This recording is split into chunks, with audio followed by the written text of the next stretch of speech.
ഇന്നലെ ഒരു ചങ്ങായി എന്നോട് ചോദിച്ചാണ്, നിങ്ങൾ മുഹീദ്ദീൻ ശൈഖിനോടൊക്കെ സഹായം ചോദിക്കണ്ടല്ലോ, ആ മുഹീദ്ദീൻ ശൈഖ് തന്നെ സ്വർഗത്തിലാണെന്നുള്ള കാര്യങ്ങൾക്ക് ഉറപ്പുണ്ടോന്ന് ഞാൻ അവനോട് തിരിച്ചു വെച്ച്, അള്ളാന്റെ ഔലിയാക്കന്മാര് സ്വർഗത്തിലാണോ നരകത്തിലാണോ?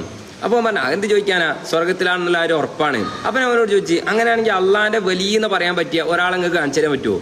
അതിലും എനിക്ക് പിന്നെ ഉണ്ടാട്ടില്ല. നിങ്ങളൊന്ന് ആലോചിച്ച് നോക്കും, നിങ്ങളെ ഔലിയാക്കന്മാരുടെ നേതാവാണെന്ന് അറിയപ്പെടുന്ന ബഹുമാനപ്പെട്ട മുഹീദ്ദീൻ ശൈഖ് പോലും വലിയല്ലെങ്കിൽ ഇവർക്ക് പിന്നെ ആരാ വലിയ?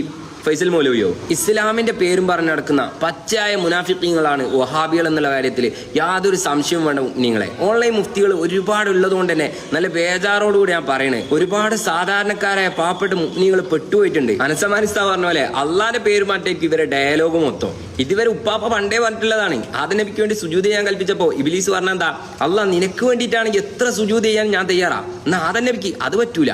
ഇതേ സ്വഭാവം തന്നെയാണ് വഹാബികളെ.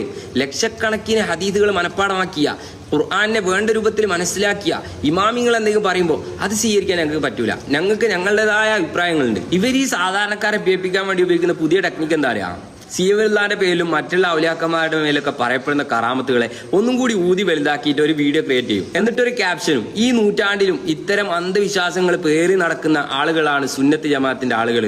ഇത് കാണുന്ന ഒരു സാധാരണക്കാരന് തോന്നുകയാണ് ഈ പറഞ്ഞത് ശരിയാണല്ലോ.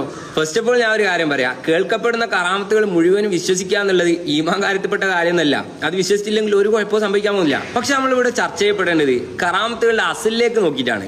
അങ്ങനെ ഒരു സംഭവം നടക്കാൻ ഇവിടെ സാധ്യതയുണ്ടോ, സാധ്യതയില്ലേ? ഇവിടെയാണ് അഹ്ലുസുന്നത്തും ബിദഅത്തിന്റെ അഹ്ലുകാരും വേർതിരിയുന്നത്. ഇവരുടെ ഈ വാദം കുഫാറുകളുടെ അതേ വാദമാണ്. പാറക്കെട്ടിൽ നിന്ന് ഒട്ടകത്തെ പുറപ്പെടുവിച്ചതുപോലത്തെ സംഭവങ്ങൾ ഖുർആൻ വിവരിച്ചപ്പോൾ അവർ പറഞ്ഞെന്താ, കാലു അസാത്തീറുൽ അവലീൻ, ഇതൊക്കെ കെട്ടുകഥകളാണ്. അവരും ഇന്നത്തെ ബിദഅത്തിന്റെ അഹ്ലുകാരും തമ്മിൽ എന്ത് വ്യത്യാസമല്ലേ? കറാമത്ത് എന്ന് പറഞ്ഞാൽ തന്നെ ഹർക്കുൽ ആദത്താണ്.